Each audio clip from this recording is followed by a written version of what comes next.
আসসালামু আলাইকুম। সবাই কেমন আছেন? আশা করছি আল্লাহর রহমতে সবাই সুস্থ আছেন, ভালো আছেন। আলহামদুলিল্লাহ আমরাও ভালো আছি। আরো একটি নতুন ভিডিও দেখার জন্য আপনাদের সবাইকে আমন্ত্রণ জানাচ্ছি। আশা করছি আমার আজকের ভিডিওটি আপনাদের কাছে খুব ভালো লাগবে। ভিডিওর শুরুতেই সবার কাছে একটা লাইক চেয়ে নিচ্ছি। প্লিজ একটা লাইক দিয়ে পুরো ভিডিওটা কন্টিনিউ করবেন। আজকের ভিডিওটা আমি দুপুর থেকে স্টার্ট করেছি। আশা করি আপনাদের খুব ভালো লাগবে। শ্বশুরবাড়িতে গিয়ে ২ দিন থেকে তারপর সকাল সকালে চলে এসেছি। আসার পরেই আমি আমার ভিডিওটা স্টার্ট করেছি। এসেই রুমগুলো ঝাড়ু দিয়ে নিয়েছি।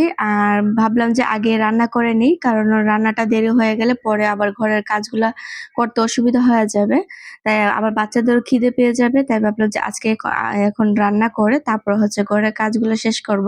তো ১ম এই এখানে কিছু সবজি কেটে নিচ্ছি। আর এই সিমগুলা কিন্তু শাশুড়ি মা দিয়ে দিয়েছে আমাদের নিজের গাছের। সিমগুলা যেহেতু দিয়েছে সিমগুলো কেটে নিই। আর আমার ঘরে তো এরকম বাজারও নেই। আমি না যাওয়ার আগে বেশিরভাগই চেষ্টা করি বাজারগুলো একদম শেষ করে যেতে।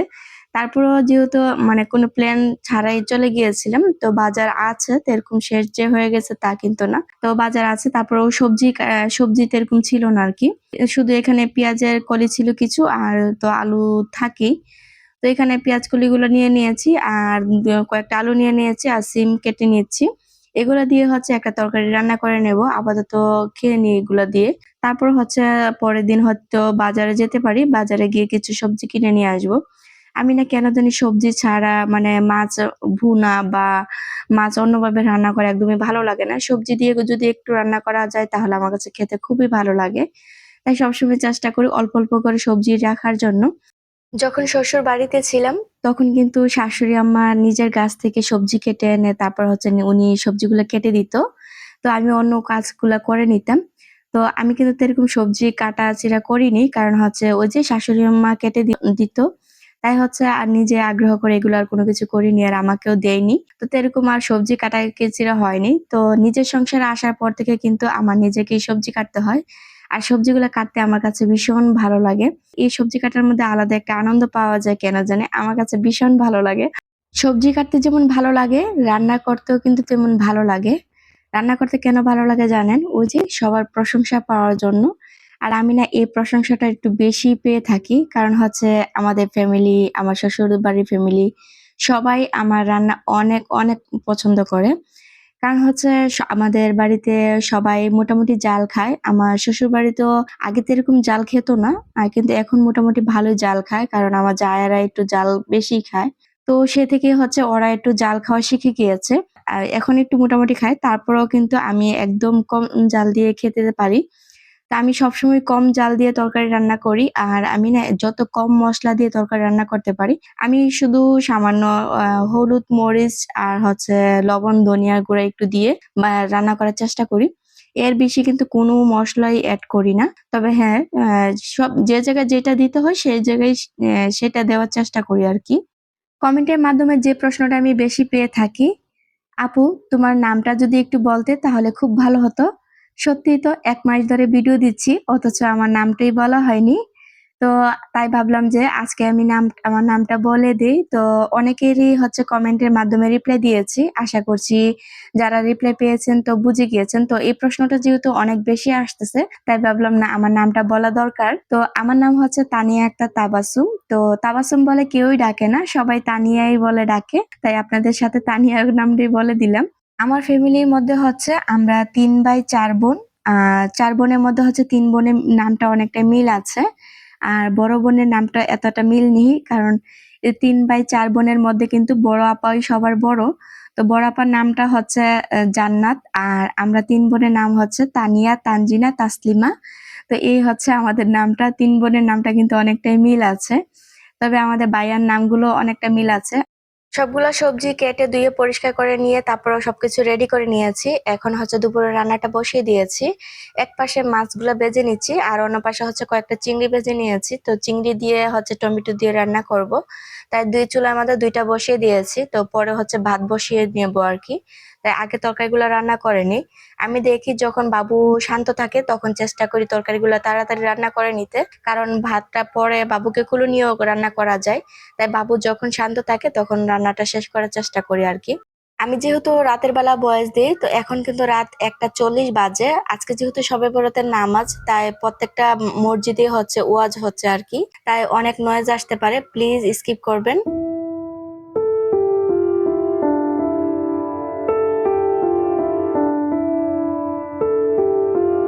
এই তো চিংড়ি মাছটা বোনা হয়ে গিয়েছে, এখন আমি একটা বাটিতে নিয়ে নিয়েছি। আর আরেকটা তরকারি হচ্ছে এখন বসিয়ে দিব, আরেক পাশে ভাতটা বসিয়ে দেব। এখন হচ্ছে আমার রান্নাটা শেষ হয়ে যাবে। আমি এরকম আপনাদের সাথে শেয়ার করতে পারিনি আর কি। তো যথেষ্ট পরিমাণ চেষ্টা করতেছি যত তাড়াতাড়ি সম্ভব আমার রান্নাটা শেষ করে নিতে। এক জায়গা থেকে যখন আরেক জায়গায় আসি তখন যে কি যে পরিমাণ কাজ থাকে ঘরের ভিতরে। আমি আরো সকালে আসতে চেয়েছিলাম, কিন্তু শাশুড়ি আম্মা দিতে চাচ্ছিল না। সবাই বলতেছে আরেকটু পরে যাও, ওরা তো বলতেছে বিকেলে যেতে। তখন বললাম যে না, বিকেলে গেলে তো আমার একদমই হবে না, কারণ আমার অনেক কাজ পড়ে আছে।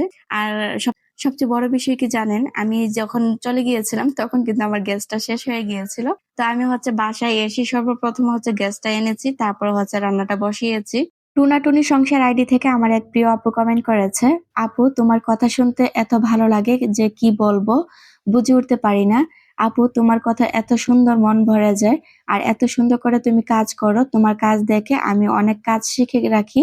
আপু তোমার জন্য অনেক দোয়া আর ভালোবাসা। থ্যাংক ইউ সো মাচ আপু, এত সুন্দর করে মিষ্টি করে একটা কমেন্ট করার জন্য তোমাকে অসংখ্য ধন্যবাদ আপু, তোমার জন্য অনেক অনেক দোয়া আর ভালোবাসা।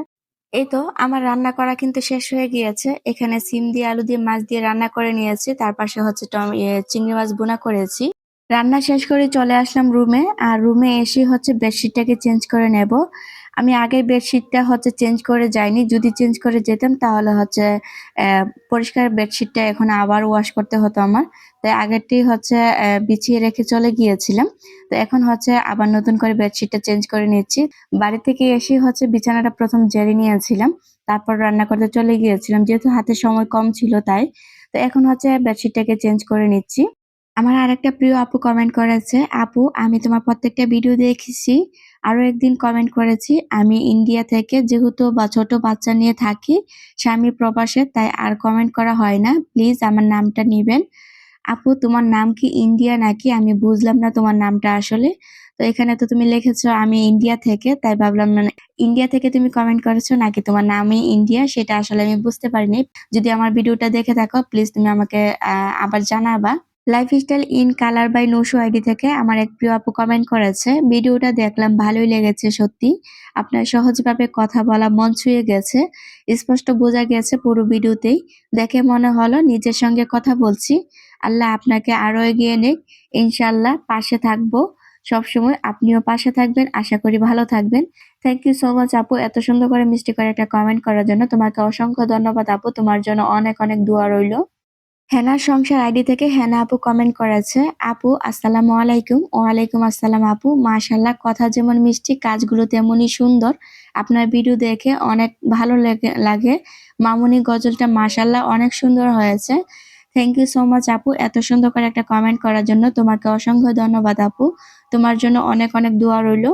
গতকালকে ভিডিওতে শাড়ির কথা বলাতে আমার অনেক আপুরাই আমার কথা শুনে হেসেছেন। তো আমিও কিন্তু আপনাদের কমেন্ট গুলা পড়ে আমিও আপনাদের সাথে হেসেছি, কারণ হচ্ছে যখন কমেন্ট গুলা পড়ি না তখন না আমার মনে হয় আমি আপনাদের সাথে বসে বসে গল্প করতেছি। মানে এত ভালো লাগে কি যে বলবো, আপনাদের কমেন্ট গুলা পড়লে আমার খুব ভালো লাগে। আর এত সুন্দর করে মিষ্টি মিষ্টি করে কমেন্ট করেন আপনারা, এই কমেন্ট গুলা পড়লে কার না ভালো লাগবে। আপনাদের এত সুন্দর সুন্দর কমেন্ট গুলাও কিন্তু আমাকে উৎসাহ করে আরো সুন্দর সুন্দর ভিডিও বানানোর জন্য। আসলে আপনারা আমাকে অনেক সহজভাবে আপন ভেবে নিয়েছেন। আপনাদের ছোট, ছোট বিষয়গুলো আমার সাথে যে শেয়ার করেন, সেগুলা পড়লে না মনে হয় যে আমার আপন কেউ আমার সাথে কথাগুলা বলতেছে। মানে শুনে খুবই ভালো লাগে যে আমার প্রিয়, প্রিয় আপুরা মাশাআল্লাহ এত সুন্দর করে তাদের সম্পর্কে বা তাদের ফ্যামিলি সম্পর্কে বা কেউ যদি কষ্টে থাকে, তাদের বিষয়গুলো আমার সাথে শেয়ার করেন। মানে এগুলা পড়লে না আমার কাছে খুবই ভালো লাগে। আর যাদের কষ্টের বিষয়গুলো আছে সেগুলা দেখলে না আমার এত খারাপ লাগে কি যে বলবো। আপনাদের জন্য দোয়া ছাড়া হয়তো আমি আর কোনো কিছু করতে পারবো না। তো আপনাদের জন্য অনেক অনেক দোয়া রইলো। আল্লাহ যেন সবার সমস্যার জন্য সমাধান করে দেয়, সবার কষ্ট যেন দূর করে দেয়। আমি না অনেকের কমেন্টই হচ্ছে পাই, যখন ভয়েস দিতে যাই না তখন না কেন যেন কমেন্ট গুলা হারিয়ে যায়, তখন আর কমেন্ট গুলো আর আমি খুঁজে পাই না। তো তখন আর কমেন্ট গুলা রিপ্লাই দিতে পারি না। অনেক কমেন্টে আমি রেখে দিই যে আমি এটা পরে ভয়েসের সময় হচ্ছে রিপ্লাই দেব, কিন্তু পরে আর খুঁজে পাই না। যাদের কমেন্টে রিপ্লাই দিতে পারতেছি না, প্লিজ কেউ রাগ করবেন না। আমি আমার প্রত্যেকটা ভিডিওতে যথেষ্ট পরিমাণ চেষ্টা করব সবাই কমেন্টে রিপ্লাই দেওয়ার।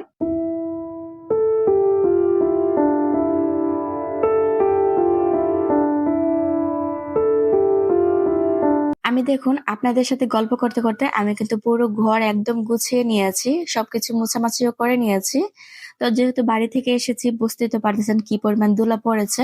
আর আমার বাসাটা যেহেতু রাস্তার পাশে, এখন কিন্তু অনেক বাতাস আছে, তো বাতাসের কারণে কিন্তু প্রচুর পরিমাণ ধুলা চলে আসে।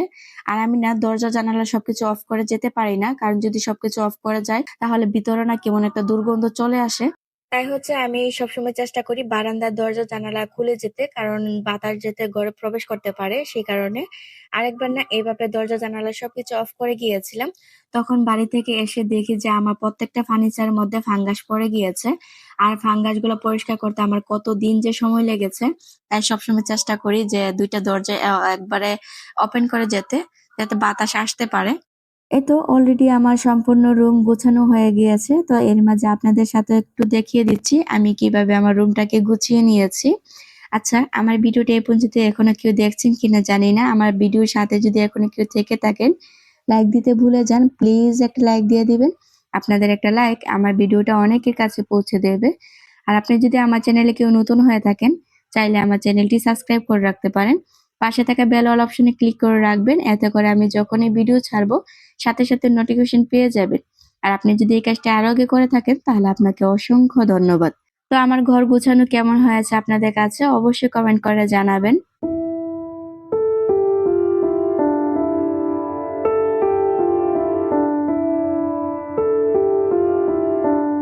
আমি আমার কোনো ভিডিওতে তো আপনাদের সাথে বিকেলের নাস্তা শেয়ার করিনি। তো চলুন আজকে বিকেলের নাস্তাটা আপনাদের সাথে শেয়ার করি।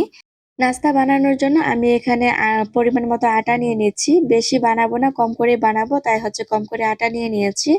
দিয়ে দিয়েছি পরিমাণ মতো লবণ, দিয়ে দিচ্ছি হচ্ছে সামান্য পরিমাণে একটু তেল। তারপর হচ্ছে একটু ভালো করে মিক্স করে নেব। আমার আরেকটা আপু কমেন্ট করেছেন, "মিষ্টি আপু আপনার কথাগুলো খুবই ভালো লেগেছে। আমার মন কেড়েছে। আপু আমার নামটা নিয়েন। আপু আমার নাম মরিয়ম। আপু আপনার মাছ গোছানোটা খুবই সুন্দর লাগলো। আপু আপনার নতুন বন্ধু হলাম। থ্যাংক ইউ সো মাচ আপু এত সুন্দর করে মিষ্টি করে একটা কমেন্ট করার জন্য। মরিয়ম আপু তোমার জন্য অনেক অনেক দোয়া আর ভালোবাসা রইলো।" তেলটার সাথে আটাটা ভালো করে মিক্স করে নিয়েছি। তারপর হচ্ছে ঠান্ডা পানি দিয়ে ডোটাকে তৈরি করে নিচ্ছি। ডোটা একটু নরমভাবে করলে সবচেয়ে বেশি ভালো। আর এখানে হচ্ছে কিছু আলু সিদ্ধ করে রেখেছিলাম। তো সেগুলাকে এখন একটা কাঁটা চামচের সাহায্যে ভেঙে নেব। আচ্ছা, মরিয়ম আপু হচ্ছে আরেকটা কমেন্ট করেছিলেন, "আপু লাইক দিয়ে পুরো ভিডিওটা দেখছি আর তোমার কমেন্ট করছি। আপু ভয়েস না দিলে কি ভিডিও আপলোড করা যাবে?" থ্যাংক ইউ সো মাচ আপু এত সুন্দর করে কমেন্ট করে জানতে চাওয়ার জন্য। ভিডিওতে ভয়েস না দিলেও কোনো সমস্যা নেই। কিন্তু ভিডিওতে ভয়েস দিয়ে ভিডিও বানালে খুব সুন্দর হয়। আপনার ভিডিও সৌন্দর্যে ফুটে উঠবে আপনার নিজের ভয়েস। তাই ভয়েস দিয়ে ভিডিও বানানোর চেষ্টা করবেন। আমি হচ্ছে এখানে আলুটা সিদ্ধ করার পর আমি পেঁয়াজ দিয়ে আর একটা ডিম দিয়ে হচ্ছে একটু ভেজে নিয়েছি। আর এটার সাথে কিন্তু একটু হলুদ, সামান্য পরিমাণে হলুদ, মরিচ, লবণ দিয়ে নিয়েছি। তো এটা হচ্ছে আর আপনাদের সাথে শেয়ার করলাম না। এখানে হচ্ছে রুটিটা বেলে নিচ্ছি। এখন হচ্ছে নাস্তাটা তৈরি করার জন্য রুটিটা যত পাতলা করে বেলা যায় তত ভালো। আবার বেশি পাতলা করতে গেলে কিন্তু ছিঁড়ে যাবে।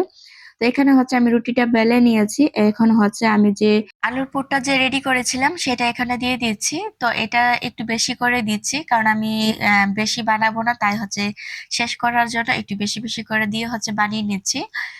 তো পিঠাটার চারপাশে হচ্ছে আমি একটু পানি দিয়ে দিয়েছি। পানি দিয়ে দিলে কি হয়, যখন তেলে ভাজতে যাবেন তখন কিন্তু পিঠাটা ছুটে যাবে না। তো খুব সুন্দর করে কিন্তু লেগে যাবে। এতে দেখেই বুঝতে পারতেছেন যে আমি কিভাবে ভাঙা দিয়েছি। তো এটা খেতে কিন্তু অসম্ভব মজা লাগে। তাই আমি প্রায় সময় এই নাস্তাটা বানিয়ে থাকি। আর বাচ্চারা যেটা বেশি পছন্দ করে, আমি সবসময় চেষ্টা করি ওই জিনিসটাই বাচ্চাদেরকে বানিয়ে দিতে।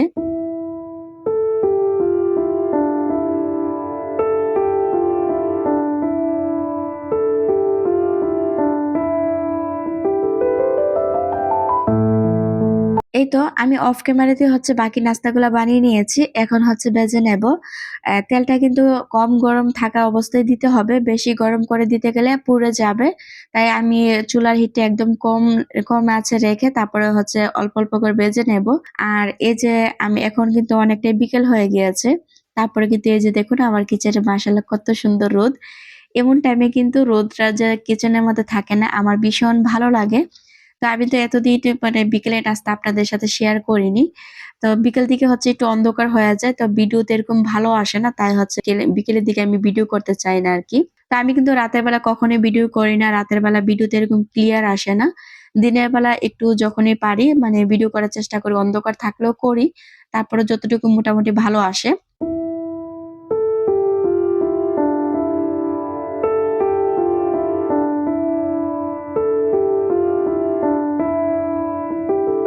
নাস্তাগুলো হচ্ছে ভাজা হয়ে গিয়েছে। এখন হচ্ছে আমি একটা, একটা করে তুলে নিচ্ছি। আর বাচ্চারা কিন্তু এখন প্রাইভেট পড়তে গিয়েছে। যখন এসে দেখবে বাচ্চাদের জন্য নাস্তা বানিয়েছি, তখন কি যে পরিমাণ খুশি হবে। তো ওই যে বাচ্চাদের খুশি দেখলে কিন্তু মায়ের মনটা একদমই ভরে যায়। তখন আপনি যতই কষ্ট করেন না কেন, এই কষ্টটা কিন্তু একদমই মনে থাকে না। তো বাচ্চাদের আনন্দটা দেখার জন্য হলেও আমি হচ্ছে নাস্তা বানিয়ে থাকি আরকি। তো আপনাদের যদি ভালো লাগে তাহলে অবশ্যই বিকেলের নাস্তাগুলো আপনাদের সাথে শেয়ার করব। তো এই তো অলরেডি আমি নাস্তাগুলা তুলে নিয়েছি। এখন হচ্ছে এটার সাথে আমি একটু সস দিয়ে দিব। সস ছাড়া হচ্ছে ওরা আবার খেতে পারে না। তো সস দিয়ে ওরা খেতে, খেতে অভ্যাস হয়ে গিয়েছে। তো সবসময় চেষ্টা করি এই নাস্তার পাশাপাশি হচ্ছে একটু সস দিয়ে দিতে। তো নাস্তাটা বানানো আপনাদের কাছে কেমন লেগেছে অবশ্যই কমেন্ট করে জানাবেন। আপনাদের কাছে আবারও একটা লাইক চেয়ে নিচ্ছি। প্লিজ একটা লাইক দিয়ে দিবেন। আপনাদের একটা লাইক আমার ভিডিওটা অনেকের কাছে পৌঁছে যাবে। আবার অনেকেই দেখি যে ভিডিও দেখে কিন্তু লাইক দিতে চায় না। জানি না আপনারা কেন একটা লাইক দিতে চান না। আপনাদের একটা লাইক কিন্তু আমার অনেকটাই উপকারে আসবে। তাই আশা করি আপনারা একটা লাইক দিয়ে পুরো ভিডিওটা কন্টিনিউ করবেন। তো এই তো বাচ্চাদেরকে নাস্তা দিয়ে দিয়েছি। আরেকজন হচ্ছে প্রাইভেট থেকে এখনো আসেনি। ভিডিওটা এখানেই শেষ করে দিই। সবাই ভালো থাকবেন, সুস্থ থাকবেন। আল্লাহ হাফেজ। আসসালামু আলাইকুম।